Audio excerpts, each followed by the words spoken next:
So ito, magandang pag-usapan ito ngayon mga sangkay dahil nga po ang ating presidente medyo nanganganib daw po ngayon. May gumagawa mga sangkay ng seryosong destabilisasyon. Ibig sabihin, may gustong magpabagsak talaga sa Pangulo natin. At ngayon, mga sangkay, lumilinaw po ang lahat. Nakikita po natin yung mga galawan po nila mga sangkay na mukhang seryoso itong plano ngayon. May report kasi ngayon, no, na pag-uusapan po natin. Anyway, bago to natin pag-usapan, no, sa mga hindi pa po dyan nakakapag-subscribe sa ating YouTube channel, makikita nyo po yung subscribe button sa baba ng video na to. I-click nyo lamang po yung subscribe, i-click ang bell, at i-click nyo po yung all. Sa mga nanonood po sa Facebook, i-follow nyo po yung ating Facebook page. Alright.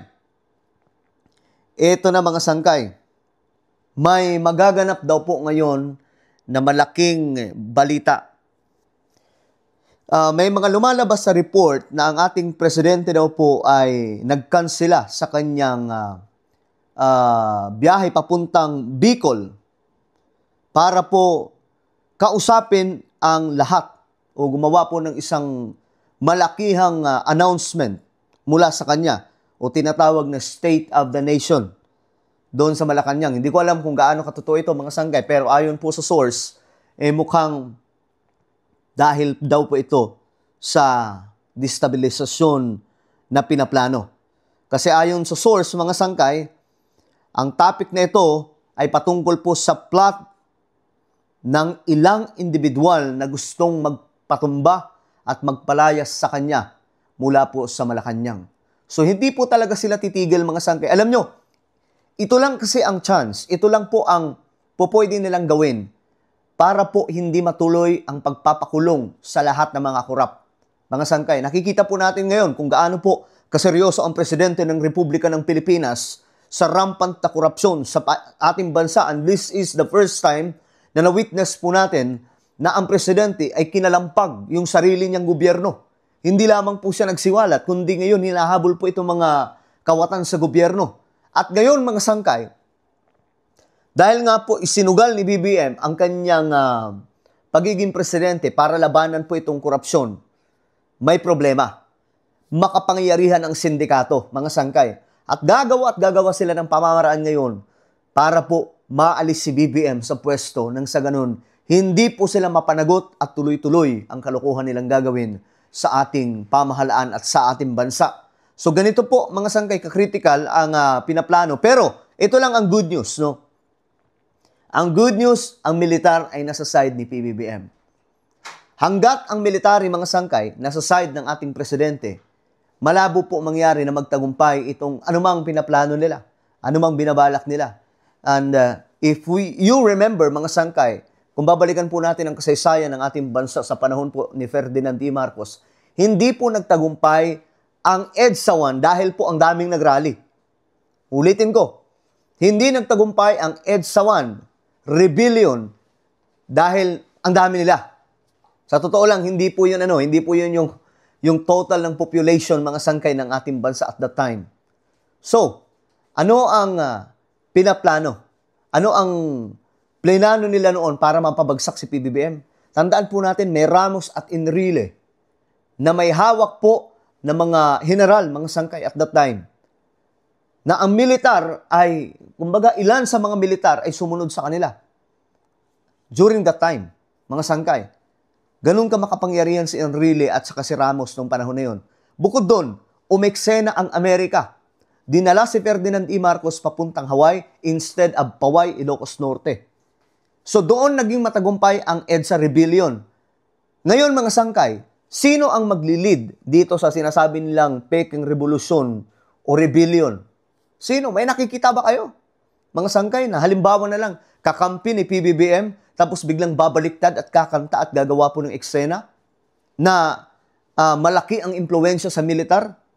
Wala mga sangkay. So malabo po itong mangyari. Pero, tandaan po natin, itong mga ito ay hindi titigil hanggat hindi naaalis ang ating presidente. Ngayon, lalong-lalo na po na nagkaroon po siya ngayon ng pagkalampag sa mga dambuhalang buhaya sa ating bansa, mga sangkay. Talagang critical. Sabi ko nga, mga sangkay sa inyo, lagi, inuulit ko lagi ito sa vlog natin. Critical ang sitwasyon ni BBM dahil ang kalaban niya dito, sindikato na nasa loob ng gobyerno. Hindi po biro yan mga sangkay. Pero, eto pa. Once na magkagulo ang ating bansa, ano ang sinasabi ng Constitution natin mga sangkay? The Philippine Constitution requires specific conditions for declaring martial law, such as, makinig, a declaration of invasion, rebellion, when public safety is at risk. So, mga sangkay, kung mangyayari yan, no, na ito na ang mangyayari, walang invasion, pero may rebellion, di ba? Tapos, nasasama na po dyan yung public safety. Hindi na po maganda ang kalagayan ng ating bansa. Babagsak ang ekonomiya dahil po sa panggugulo ng mga ito mga sangkay. So, ano mangyayari? Pwedeng mag-impose ng martial law. So, dito, tandaan po natin kapag nag-impose ng martial law, talagang ako, okay sa akin yun kasi law-abiding citizen naman ako. Kahit sinong presidente ang nauupo, no? Inirerespeto po natin mga sangkay. Ngayon, ang mahihirapan dito kung magdeklara ng martial law, lahat po ng DDS, sigurado. Kaya naman mga sangkay, ito lang, mahihirapan po talaga sila dito. Lalong-lalo na kapag nagpasabog na po sila doon, nanggulo na po sila, may mga sinusunog na po, may mga ginagawa na pong kalokohan, yari sila dyan. Baka ang mangyari, magdeklara ng martial law, tapos biglang tumahimik ang buong bansa, tapos tumagal tuloy si PBBM sa pwesto, tapos sisisihin na naman nila, nasasabihin na naman nila na diktador si BBM. Taktika lang pala ni BBM yon para tumagal sa pwesto. Kayo ang kayo yung nagpupush sa kanya para po gumawa ng ganong klaseng bagay. Tandaan po natin ang martial law, nasa constitution po natin yan. Hindi po yan tinanggal. Yan po ay kapangyarihan ng presidente. Just in case mayroong invasion, may rebellion, at yung public safety ay nalalagay sa alanganin. So just remember, guys, ang ating presidente, kailangan din po tayo. Kailangan po ang taong bayan dito. Kasi hanggat sindikato ang kalaban ng Pangulo dito, medyo delikado talaga itong kalagayan ngayon ng kanyang administrasyon. Pero, mga sangkay, hindi po magiging madali yan. At ngayon, abangan po natin, mga sangkay, kung ano ang sasabihin ng presidente natin. No? Abangan po natin kung gaano kabigat ito kasi may mga bala sila eh. Tandaan po natin, nung una pa lang, nagpasabog po sila ng pulburon video na peke. Diba? Tapos sumunod doon mga sangkay, may mga sinasabi sila na itong asawa ni PBBM, mayroon daw pong pinapatumba at kung ano-ano pa mga sangkay. Ang dami po nilang mga paratang na wala naman pong ebidensya, walang patunay. Bangag daw si BBM pero never sila nagkaroong ebidensya na gumagamit si BBM. Sabi nga po nila may USB, pero asan ang USB? Guys, na nandun daw po ang Pangulo, sumisinghot. Guys, ano nang araw ngayon mga sangkay? Magto-2026 na. Nasaan na? So, ibig sabihin mga sangkay, well-planned ang propaganda na ito to destabilize this administration. No? So, kailangan po natin tulungan din sa pananalangin ng ating presidente, mga sangkay. Tandaan po natin, ang kulungan sa mga kurap ay nakaredy na. Makakansela lamang po yan kapag nawala ang presidente ng Republika ng Pilipinas na si BBM na siyang kauna-unahang presidente na nagkalampag sa korupsyon ng kanyang sariling gobyerno. No? Na nadiskubre niya na matagal na pala itong nangyayari simula pa po noon hanggang ngayon sa kanyang termino. Kaya ngayon mga sangkay, uubusin ni BBM. Pero kung si BBM ay maaalis sa pwesto, tandaan po natin, tagumpay ang mga kawatan sa ating bansa.